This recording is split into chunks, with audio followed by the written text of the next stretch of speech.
All right, chat. Welcome back to another FNAF reaction. We are back for some more Secret of the Mimic, Truth of the Mimic theories out there. We're about to find out more truth about the Mimic before the game even comes out. I don't know what the truth about the Mimic is, but I am very curious. So 3, 2, 1, let us go. With the Secret of the Mimic. Also, before we start everything, curious if you guys are liking the, I guess, increased uptake in these FNAF theory reactions. Because I never asked it, so I'm curious if you guys like the increase in FNAF reactions. Because ever since I got the PC and everything, ever since I've done PC streaming, I've wanted to do PC reactions. I feel like we haven't done them in a long time. So I'm really enjoying the increase, the consistency. I'm really enjoying getting back into it because I feel like this gives me an opportunity to react to something, especially FNAF related, and give my thoughts on things, especially when it comes to FNAF, as someone who has been connected and part of the franchise ever since the beginning of everything, and someone who is very inept with the, or I guess that's not, inept is the exact opposite of the word I want to use. Someone who is very intrigued, I guess is the right word. I don't know why I said inept. Someone who is very intrigued and has followed the lore ever since the very beginning of everything. I have built up a headcanon myself and everything, so this gives me an outlet to share my thoughts and opinions while also shine light on theories and everything. So I'm curious to see if you guys like the increased theories. But anyway, disclaimer out the way. Let us see what this theory is all about. With the Secret of the Mimic trailer out, we're finally getting a look at the Mimic's backstory through one of the games. And we got a substantial amount of information from the trailer alone, with a lot of it seeming to draw from the original Mimic story in the Tales from the Pizzaplex books. However, while a large portion of the community seems to believe this proves that the Tales books are in the same timeline as the games, also known as the Tales games theory, there's a significant number of fans that think it's evidence towards the exact opposite. So what does the trailer really tell us about the Mimic story? Are the books accurate to the games, or is there anything that would imply they're separate? Well, stay tuned, because I'm going to explain just what evidence the trailer has for the Tales games theory and what I think the story of Secret of the Mimic will actually be. But before I get into that, I just wanted to announce really quickly that I've launched memberships for the channel. Benefits for members include custom emotes and member badges, priority reply to comments, and monthly members-only videos depending on the tier you sign up for. While benefits for me include being able to pay for my next year of college because unfortunately my scholarship did not renew. So if you're interested in any of the membership benefits, give it a look. I would really appreciate it. Anyway, for those who may not have seen the trailer, it starts with a Fazbear Entertainment van pulling up to what's presumably the location we're going to be in during the game, as the voiceover explains that one of Fazbear Entertainment's contractors, Edwin Murray, disappeared with Fazbear property abandoned in his warehouse. Our job is to go in and get the technology Edwin was working on for Fazbear, specifically an endoskeleton that can fit in any character costume and become that character. AKA a mimic, right? It's able to mimic any creation, anything that it sees. And we brought about this when we were reacting to the trailer and everything, but that scene, hold on, I want to shine light on it. This right here. This car driving the street and everything. Sorry if my camera's blocking it, but I call attention to this because this is very important. Because I don't know if this is the case or not. It could just be a normal, ordinary car, cutscene, everything. And we may not even see this in the game. This could be like a cinematic scene for the trailer, which is also true. But if we do see this scene in the game, we know from the Secret of the Mimic book, well, the Mimic book that the game is based on, I should say, we know that a car driving the road is really important. I'm not going to harp on the details too much or anything because we have said this numerous times before, so I don't want to repeat myself and give you guys the rundown again. But brief Cliff Notes summary: the person who created the Mimic software, Edwin, had a son, David, who ran out in the middle of the road and got killed by a car. And yeah. So I don't know if we will go that far and see that in the game and everything, or if Edwin will even show up, because we do know the anti-field hand unit does mention Edwin Murray in the trailer. but it's also a question of, is Edwin and Henry the same person? That's something that a lot of people dive into. And me personally, I've always thought Edwin is the stand for Henry, just because the backstories are literally the exact same. You have Edwin is a genius inventor with animatronics, who also is struck with grief because one of their robot creations mimics their dead child. And, well, Henry is a genius inventor. Their child, who is Charlie Charlotte, the puppet, gets killed, and they both infuse their robotic creations with agony, and then they abandon the facility. Specifically, an endoskeleton that can fit in any character costume and become that character. We're shown a few examples of these characters, including Jackie, a Jack-in-the-Box clown that appeared in December's Help Wanted 2 content update, as well as a blue mushroom man and a white tiger with green and blue eyes. The Tiger Rock.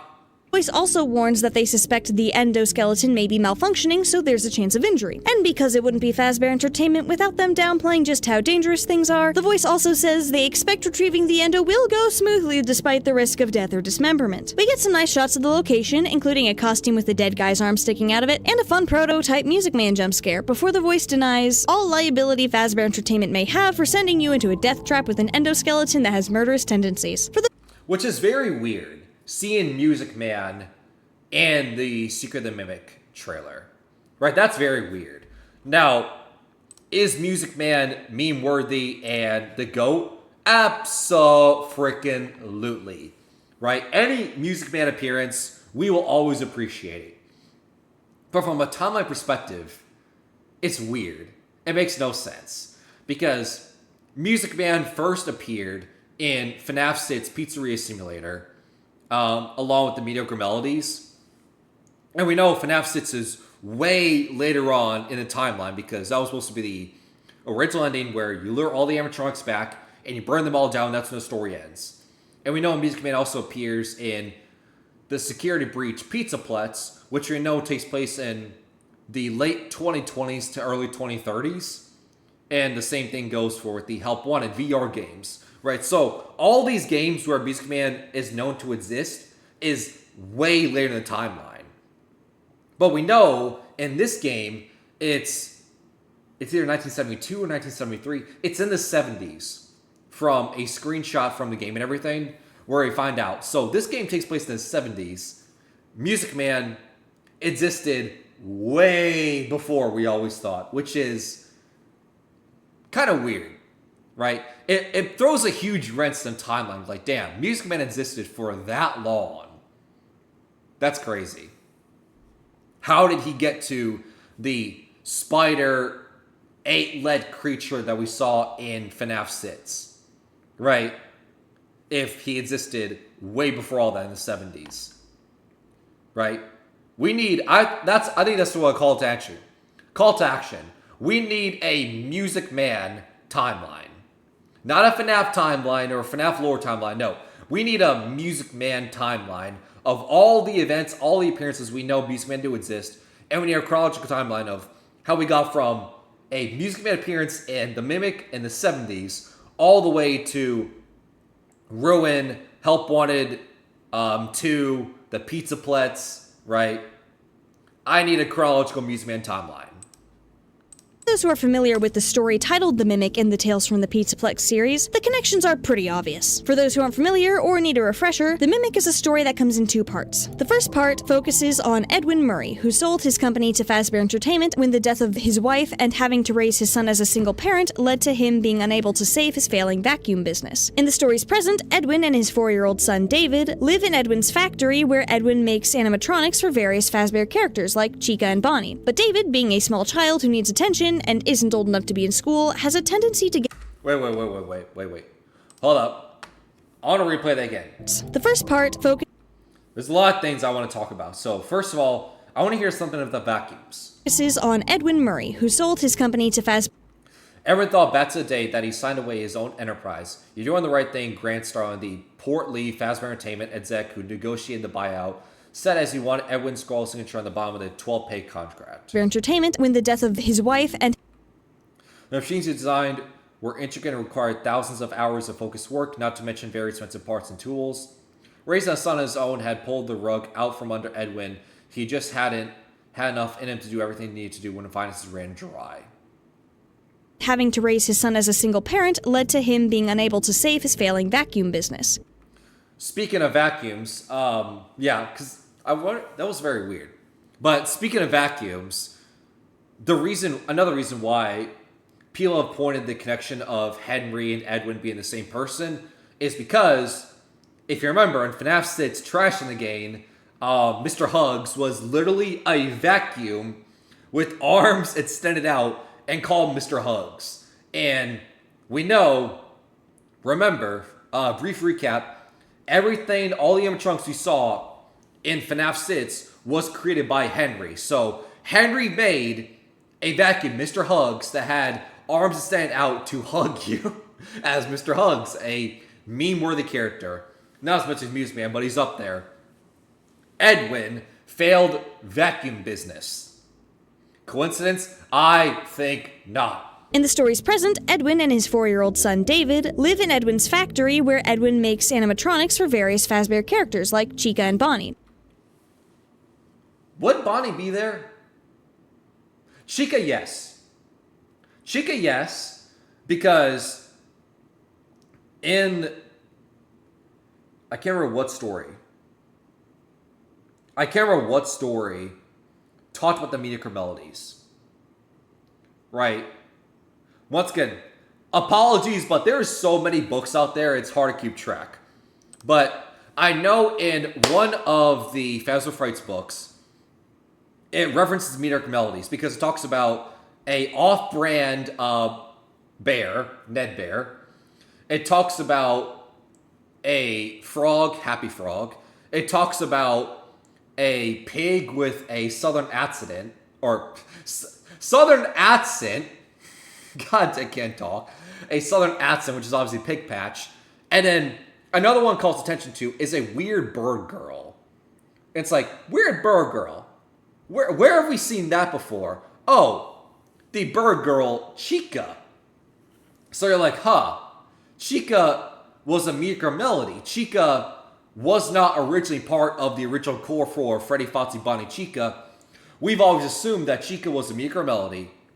And very similar to the whole FNAF, Chuck E. Cheese connections, is there was 2 separate animatronic companies. William Afton's business and Henry's business. We know Henry's was mediocre melodies. They merged together, and when they merged, they brought someone like Chica from the mediocre melodies into the Freddy, Fozzie, Bonnie, Chica game to create the core 4. Right? We've always interpreted that's how things came to be and everything, because that's what happened in Chuck E. Cheese in real life. And well, I don't think I need to go on much further of why Chuck E. Cheese and FNAF are, well, very similar. But Bonnie's interesting.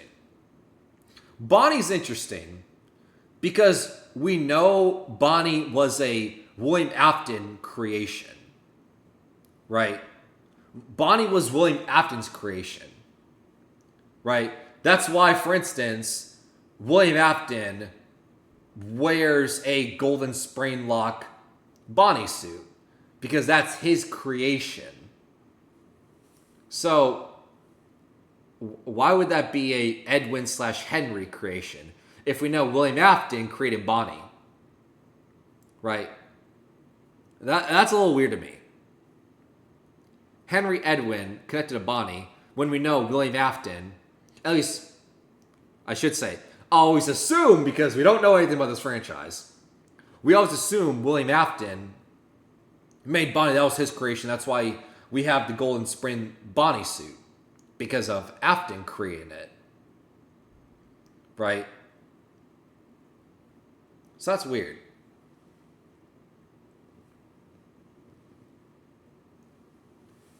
Really, Dakota?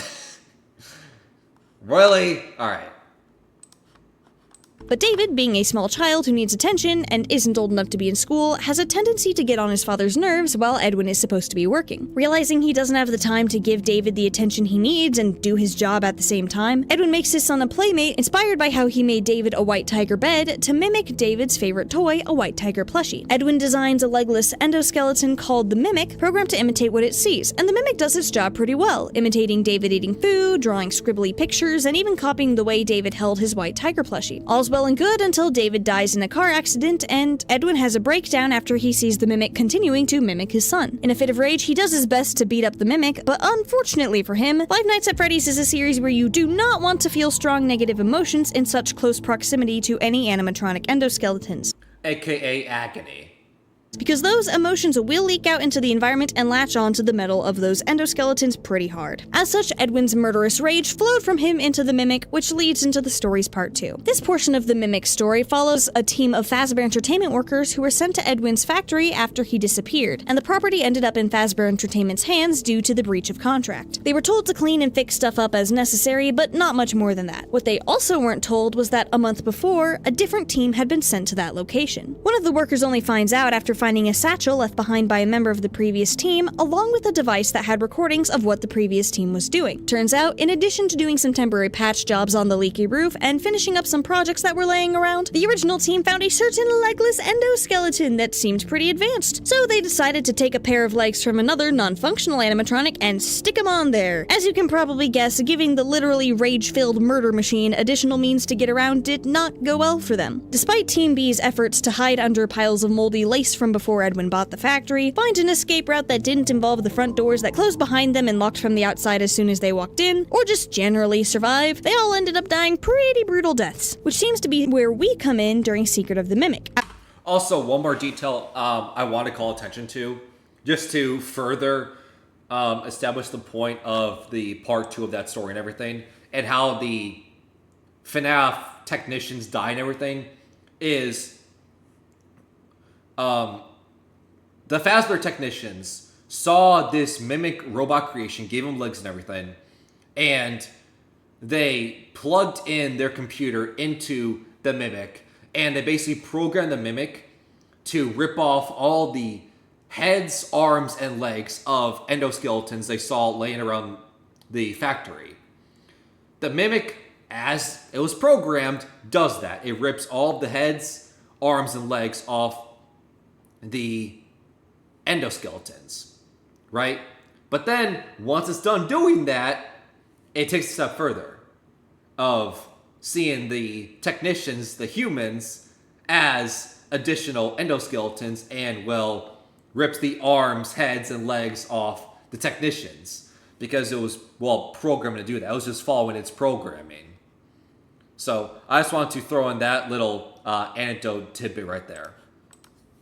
After the A and B teams failed, we're sent in as Team C and tasked with getting a hold of the Mimic. However, this is where things start to get a bit complicated on the debate side of things. While it seems pretty straightforward that the premise of the game leads in from the events of the Mimic story in Tales, some people have claimed that elements of the trailer contradict Tales in a way that makes the Tales game's theory impossible, or at least unlikely. But are those supposed contradictions actually valid, or are there explanations that could prove Tales game still works? For example, one thing that was quickly pointed out was that the Fazbear representative in the trailer claims that Edwin made the Mimic specifically for Fazbear Entertainment, which is absolutely not the case in the Tales story where he makes it for his son. However, Fazbear Entertainment notoriously lies about things, so it's possible that Fazbear is just claiming Edwin made the Mimic for them.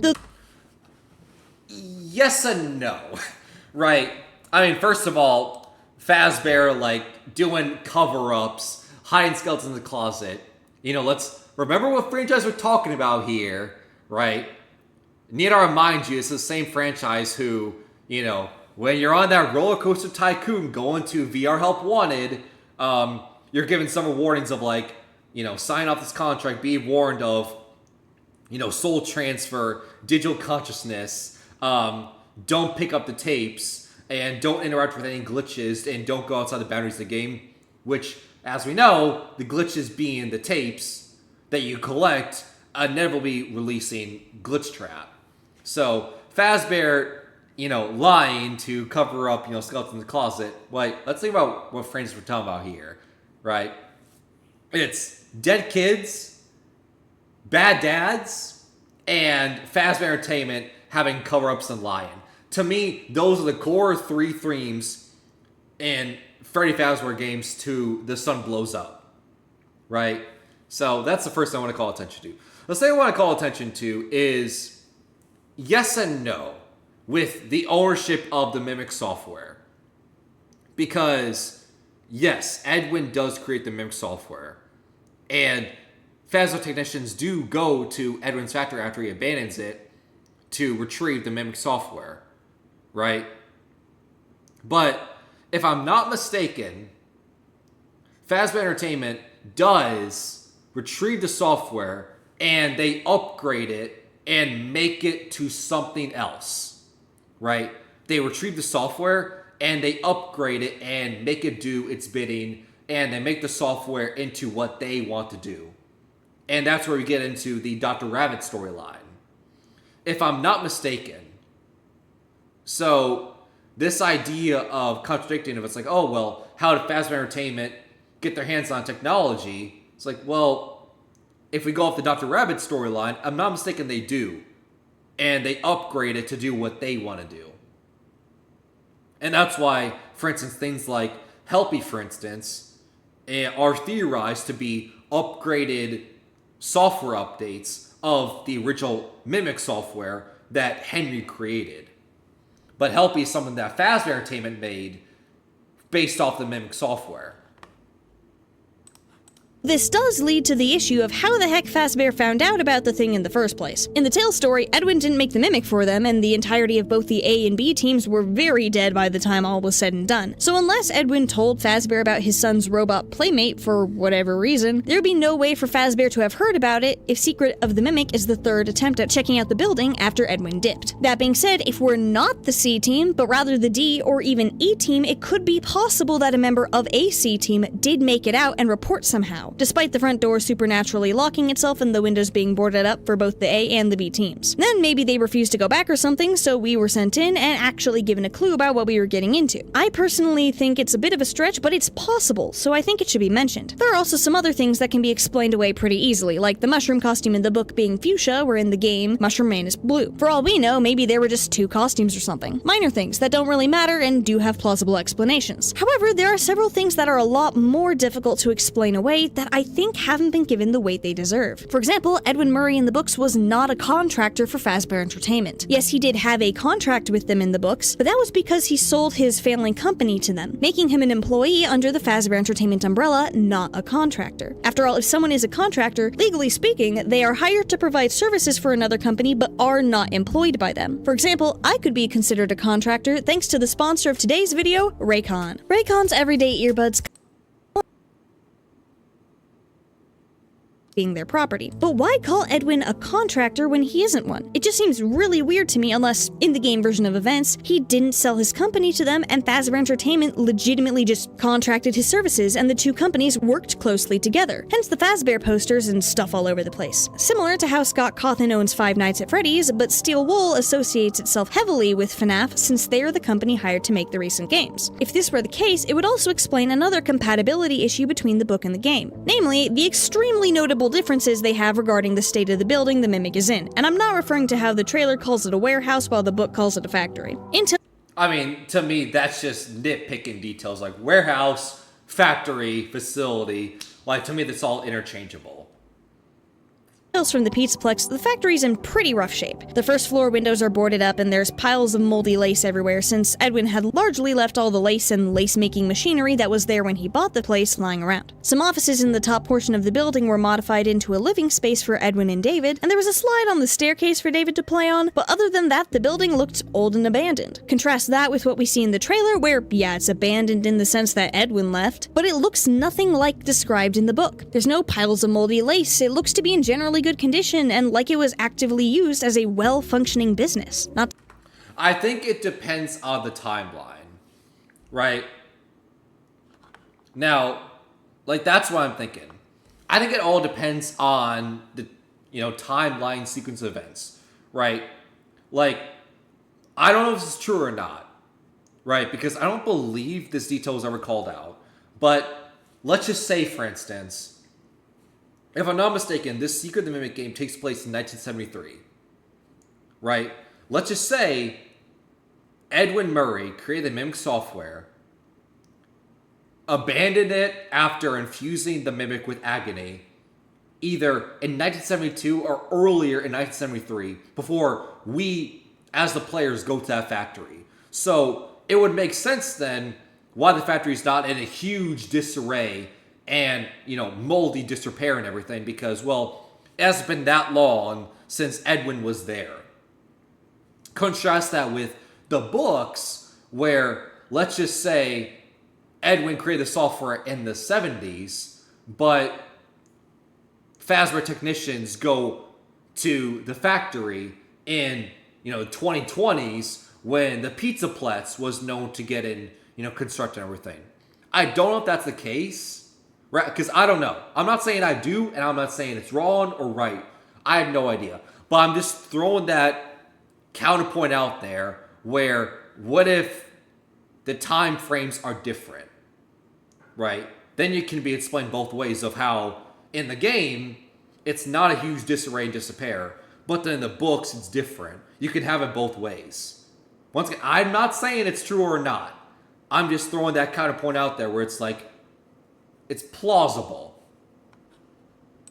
To mention, the official game description calls the place Murray's Costume Manor, which is also likely referring to the building from Help Wanted 2's content update, since it has the same symbol as the top of the puzzle in the update that's labeled with the initials of Murray's Costume Manor, MCM. Why would Edwin Murray's factory be officially considered a costume manor, given his business that he sold was a vacuum company? One could argue Fazbear Entertainment forced him to make the factory into a costume manor, but that doesn't explain why it would be named after Edwin if he did sell his company to them like in the books. It also wouldn't explain why both the A and B team in the book are exploring something that does not match what we are shown in the Help Wanted 2 and Secret of the Mimic trailer. Unless someone managed to overhaul the entire building with the Mimic actively hunting them down, or they moved the Mimic to a different building Edwin somehow also had when he was too broke to own a house separate from his factory instead of just to wherever Fazbear wanted the Mimic to end up, this building is incompatible with what we see in the books. Even more incompatible is just the FNAF timeline generally. Based on the original teaser from last year, Secret of the Mimic takes place in the year 1979.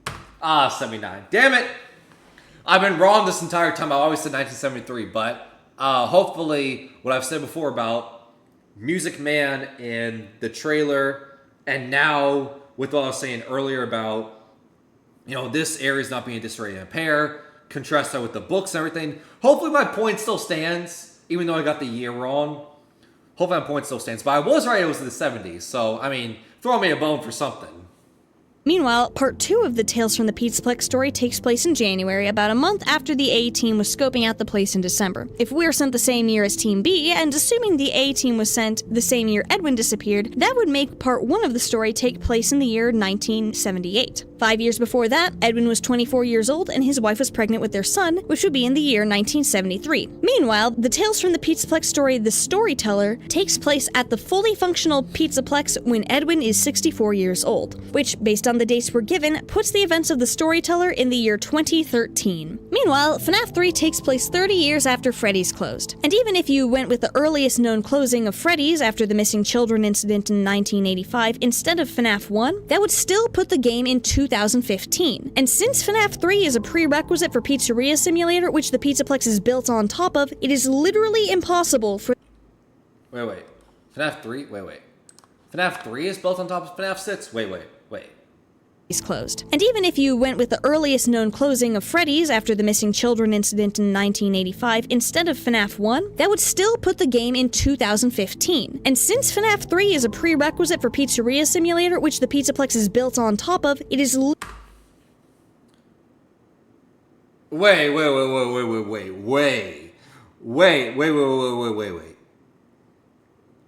That is... Hold up. I need to take a second. I need to take a minute to process that. The FNAF 6 location is built on top of the FNAF 3 location. What? Wait. When does this come out? Right? When has this come out? This is completely new to me. I have heard a lot of stuff. I have never heard of this. Unless it's something that like I've been completely out of the loop, I have never in my life. I've heard some crazy FNAF theories out there. Right. I've heard some crazy ideas out there. But the FNAF Sits location, the pizzeria simulator, that's meant to bring all the animatronics together by Henry and burn it all down, is connected to the FNAF 3 location built on top of it? How?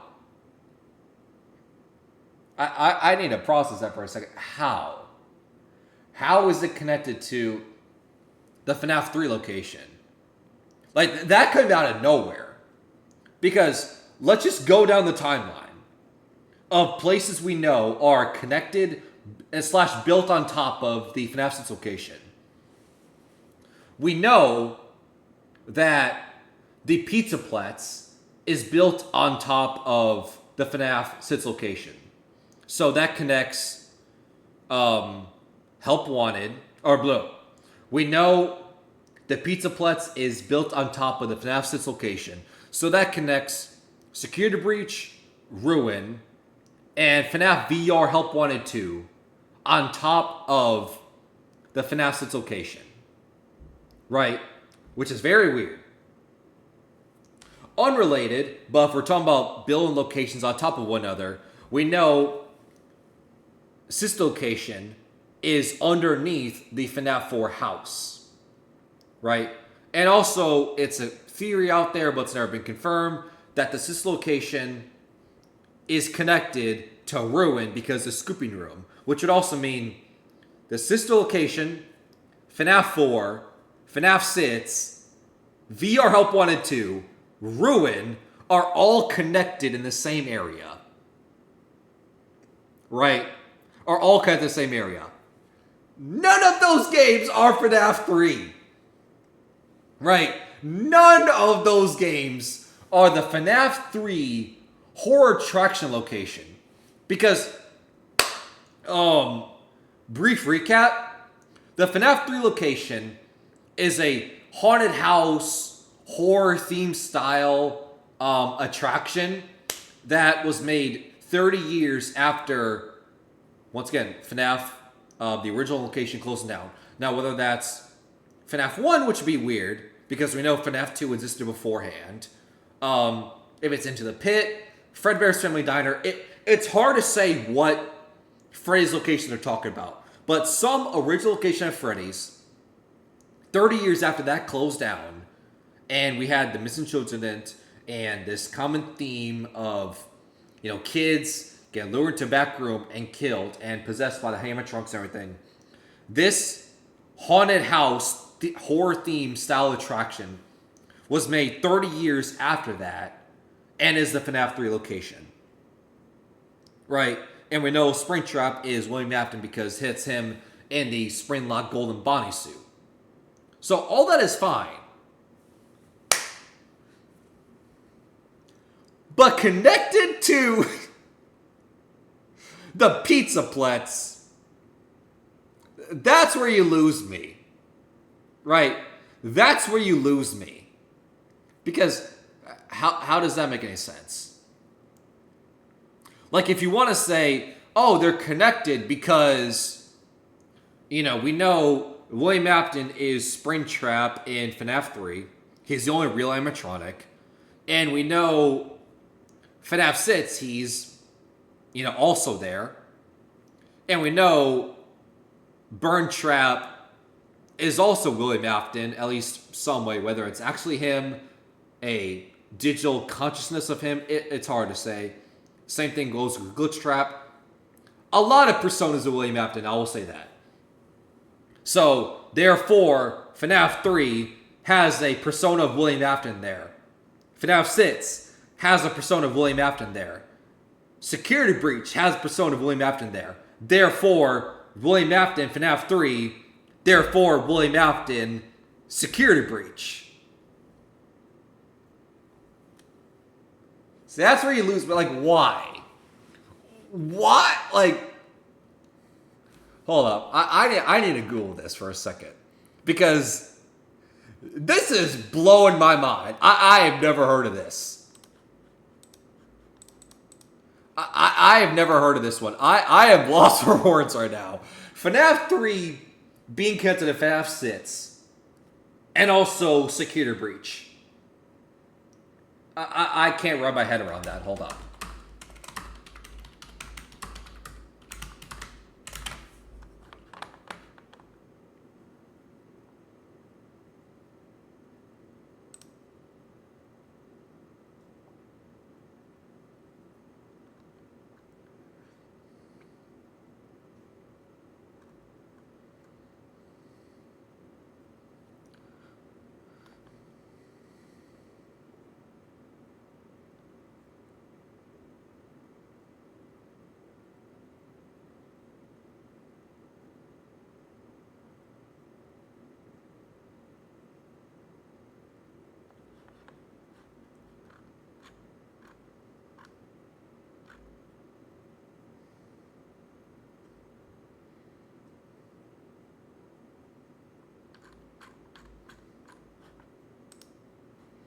Okay, so I'm looking at this.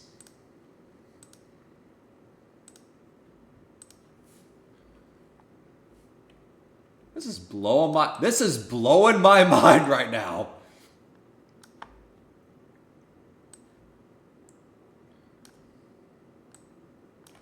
So if I throw this in there.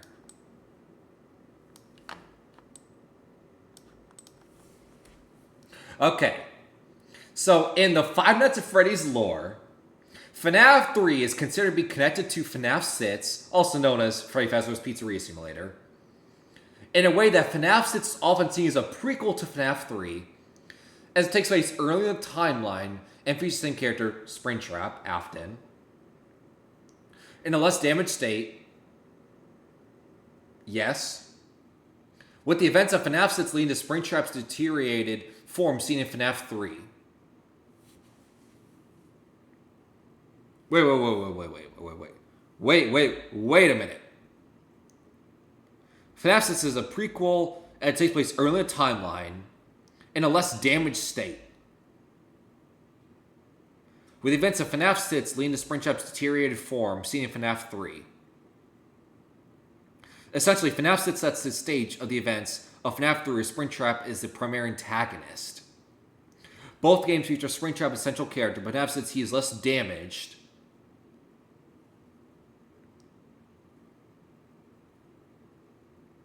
FNAF 6 is generally considered to take place before FNAF 3. In FNAF 6, the player is tasked with scrapping and burning animatronics, which can be seen as a setup of Springtrap's damaged state in FNAF 3.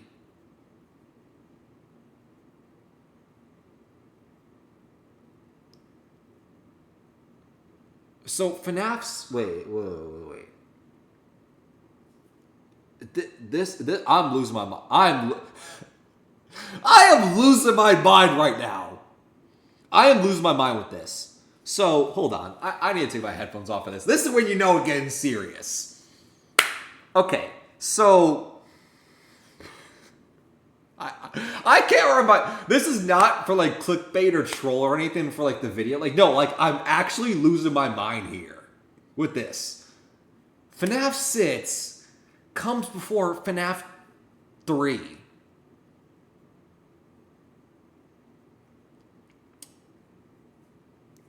That why? Right? Because if I'm not mistaken, FNAF 3 is another game where you are playing as Michael Afton and you go to a location. It's the first time you see your dad, William Afton, as Springtrap, and it's this big confrontation and everything. And you end the game by burn the place down, and obviously Springtrap doesn't die, doesn't burn down because he always comes back and fire is useless. FNAF 6 rolls around, later in the timeline, you as Michael Afton, who we believe to be the player we play as in FNAF 6, You go to the FNAF 6 bunker, you bring everyone, all the animatronics that you found in the alleyway, you bring them all together in the FNAF 6 location, you burn them all down, and that is supposed to be the ending, right? That's supposed to be the ending. Why would FNAF 6, a location where you burn more animatronics, why would that take place before FNAF 3?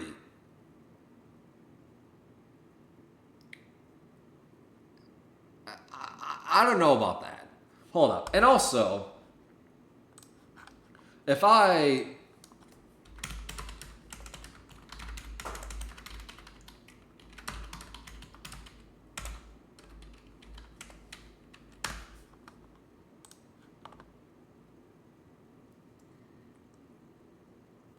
mean, chat, you can be the judge all you want.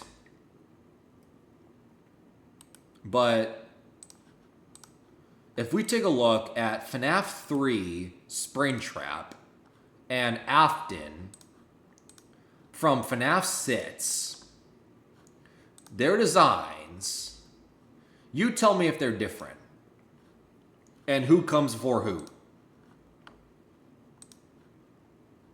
This is not the best image, by the way. Right.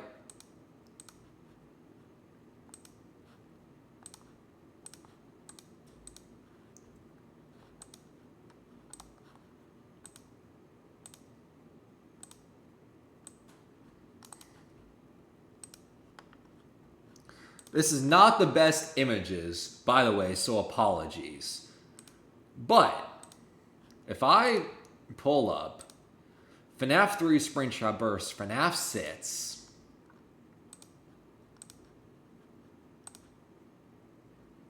okay, I'm gonna hide you because I want to look at this.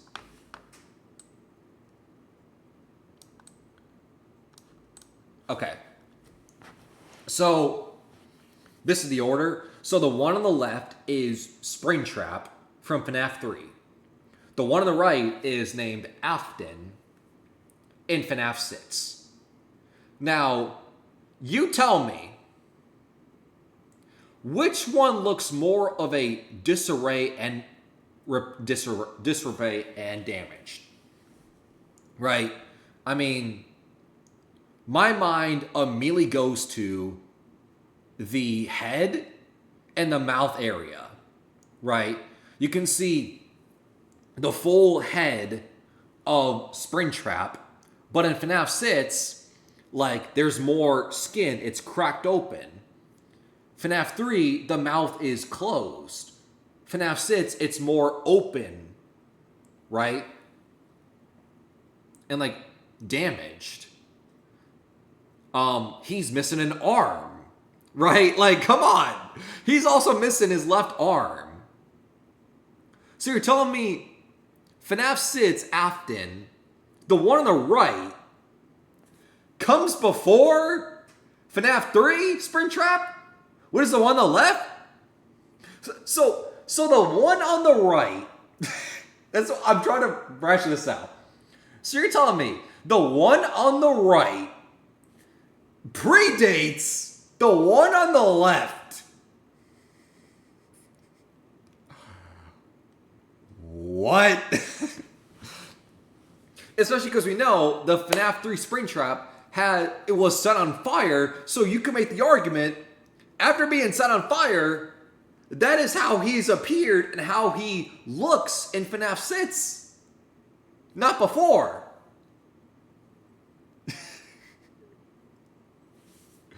What?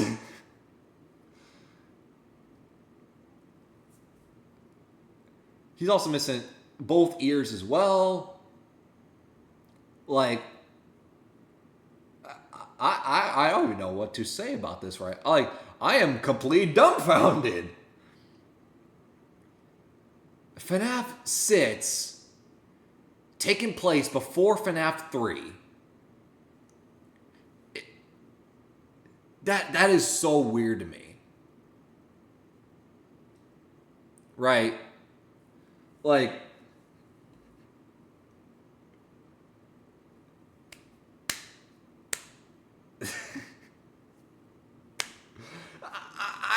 what to say at this point. Like, I'm just speechless, as you can tell. I was not expecting this. I was expecting this theory, this reaction, this video to clearly be the Secret of the Mimic. The conversation is now and is more focused on FNAF 3 versus FNAF 6. FNAF 6 taking place before FNAF 3. My head just can't wrap around that. Because there's so many questions I have of why. Why would FNAF 6 take place before FNAF 3?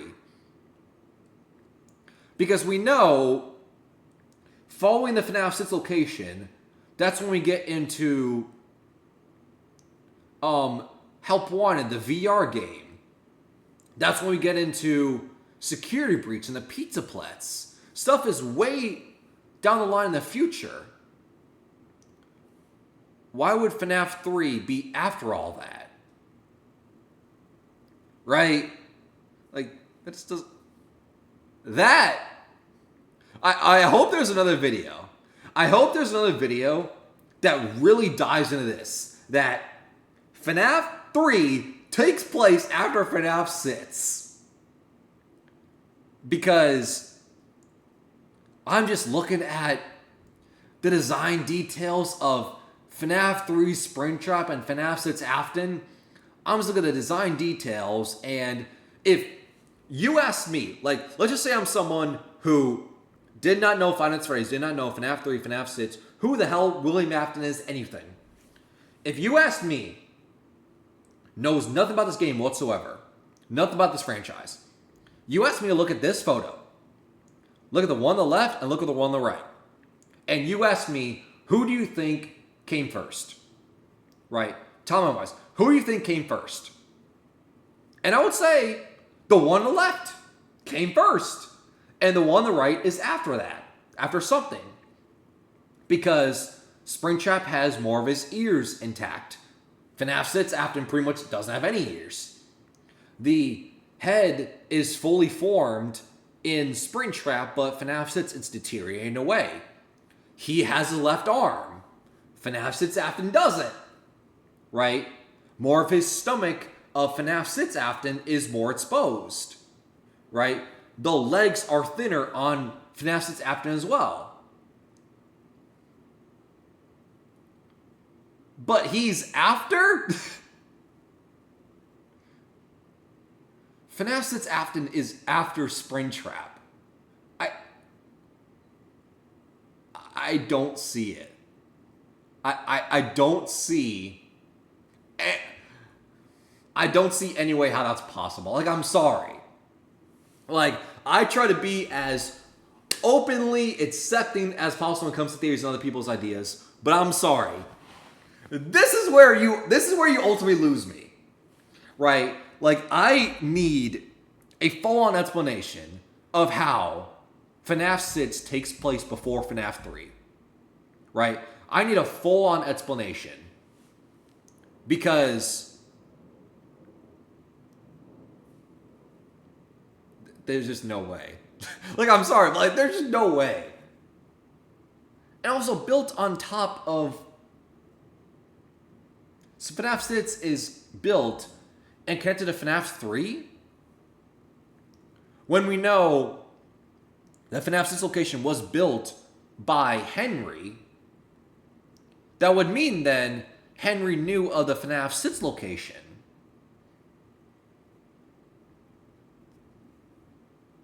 Right? That's what that would mean then. Is Henry knew of the FNAF 3 location existing. Because Henry built the FNAF 6 location.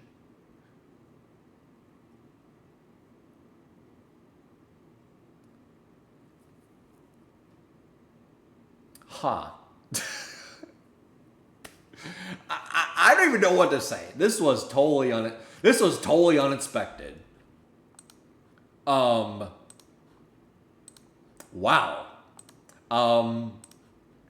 Was not expecting at all. Like, once again, I really, when I get off the stream and everything, I really need to dive into this more, because this is something that needs to be solved, and I just need to wrap my head around this because I really need to think about that. Like, I been thinking about this series all wrong this entire time. That turns out FNAF 6 predated FNAF 3.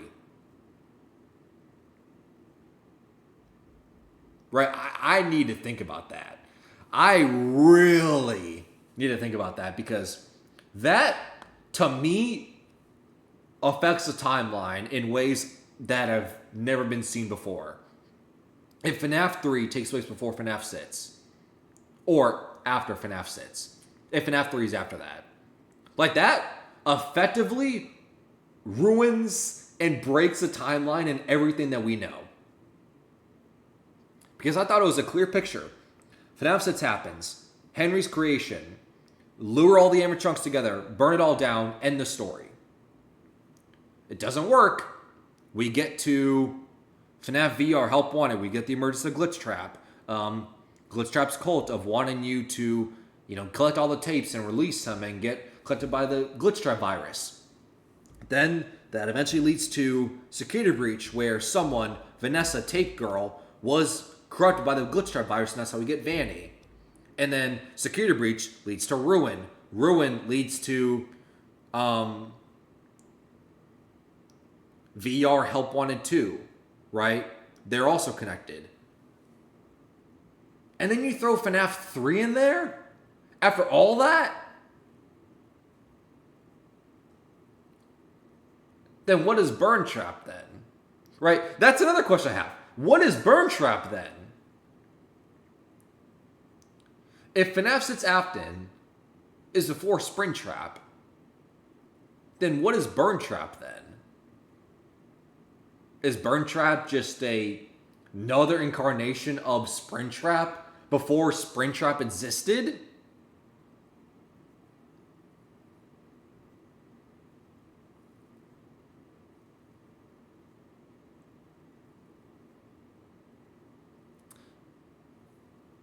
Huh. Right? I'm just saying all my thoughts right now on stream, just trying to put all my thoughts together. That's why there's a bit of silence, just trying to put my thoughts together, being like, okay, let me put all my thoughts together. So if that's true,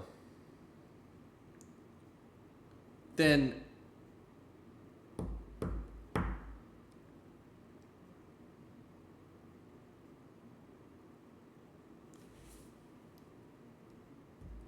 what is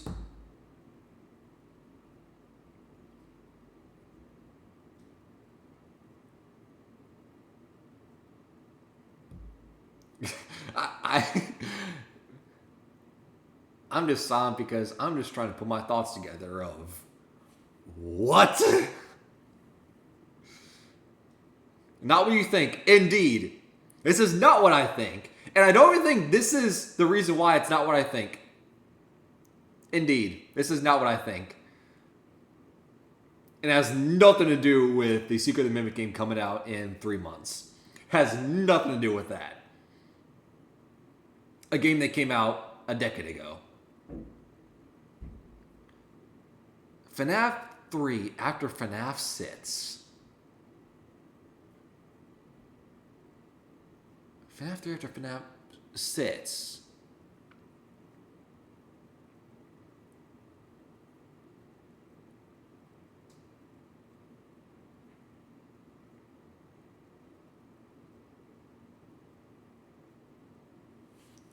Then I'm trying to... Hold up. Wait a minute. So, if FNAF 6...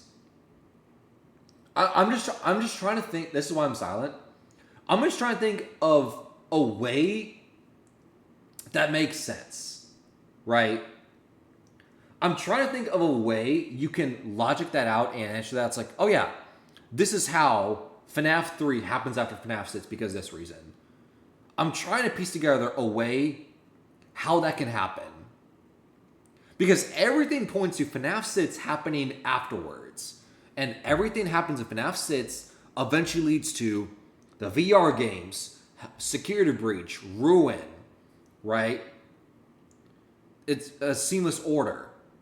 But FNAF 3 is after all that? How? Right? Like, I'm trying to piece together, like, how that makes sense. How do you have FNAF 3 after all that?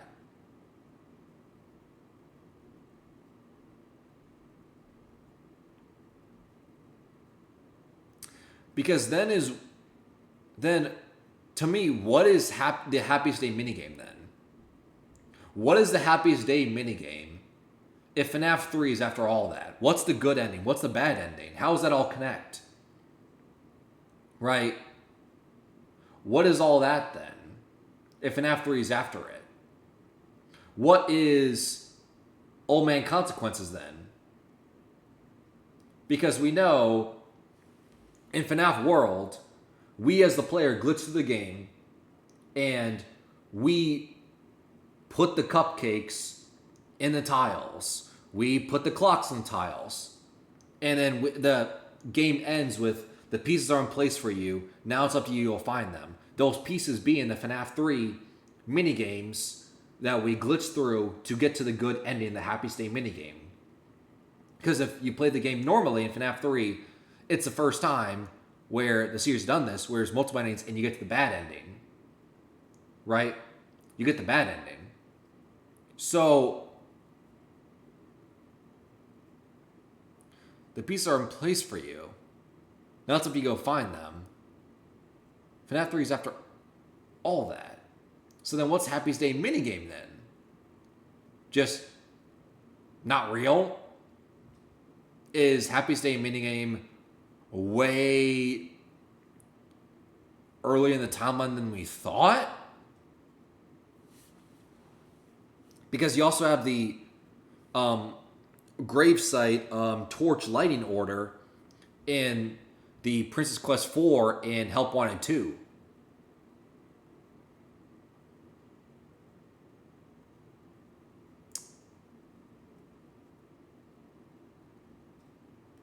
FNAF?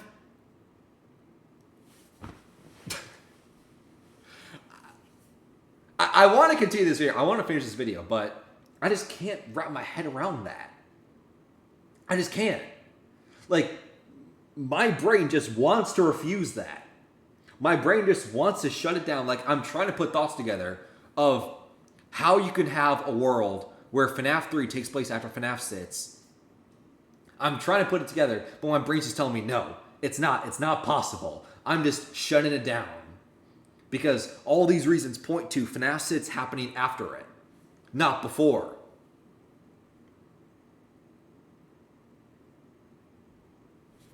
All right. Let's finish this video because I feel like I need to get back to the game that is coming up, right? I need to get focused on that again. And maybe we put a pin in this and we talk about this for a future video of, yeah, FNAF 3 actually did take place before FNAF 6. Or FNAF 6 took place before FNAF 3.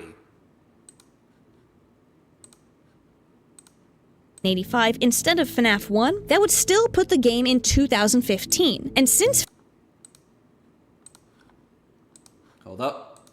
Okay, the video should be playing now. FNAF 3 is a prerequisite for Pizzeria Simulator, which... God, that's just so weird! FNAF 3!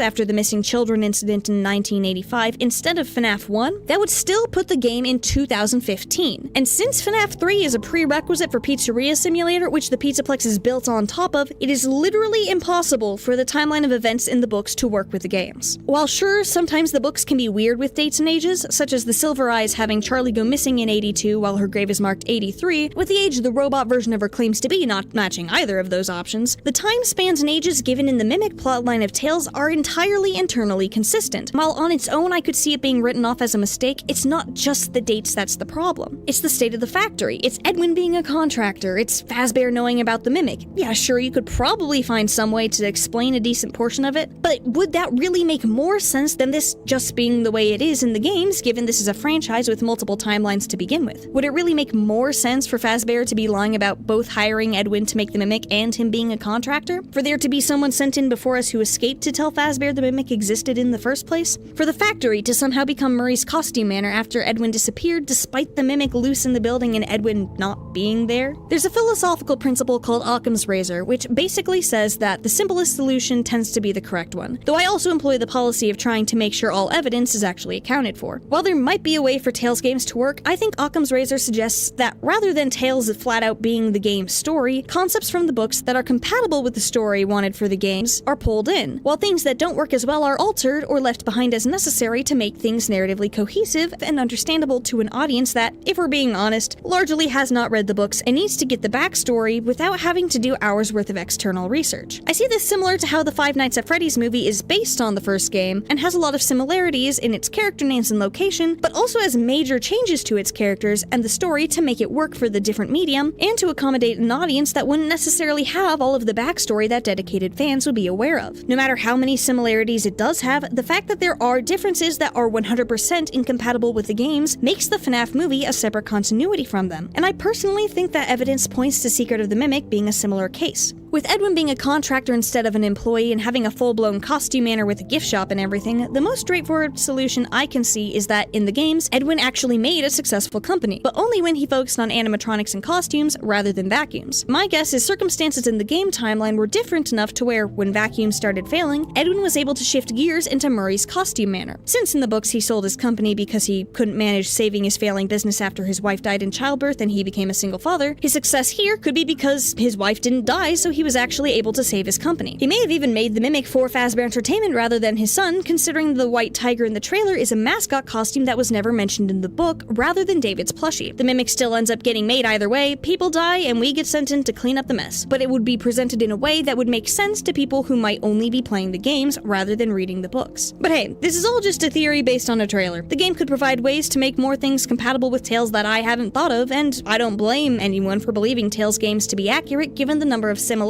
there are. I just personally think the differences are pronounced enough that the Tales books work best as a separate continuity that just so happens to have a lot of similarities to the games. But hey, I guess we'll see. I think, closing thoughts, because I need to wrap my head around the FNAF 3 versus FNAF 6 thing again. But closing thoughts. I think Steel Wool sees the Secret of the Mimic game as their redemption. And they're trying to make it as mass appeal and popular as possible, similar to the FNAF 1 movie. Because, let's go down the timeline. They have the VR Help Wanted 1 and 2 games, which are based off of games that already exist, so they just revised it and altered it, but they didn't create it themselves, right? They didn't create the idea themselves. And then you have a game where they did create themselves, Security Breach, which was hated to all heck, and the Ruin DLC, which was more loved by fans, me included. So I think Steel Wool sees, and then Into the Pit was also not made by Steel Wool. It was made by, what was the studio? Was it Big Cat Studios? Hold up.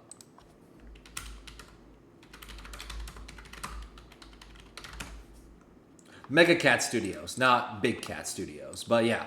And Into the Pit was not made by Steel Wool. So I think Steel Wool and Scott sees this game, Secret of the Mimic, as their redemption arc. Because, hey, we made Security Breach our own creation.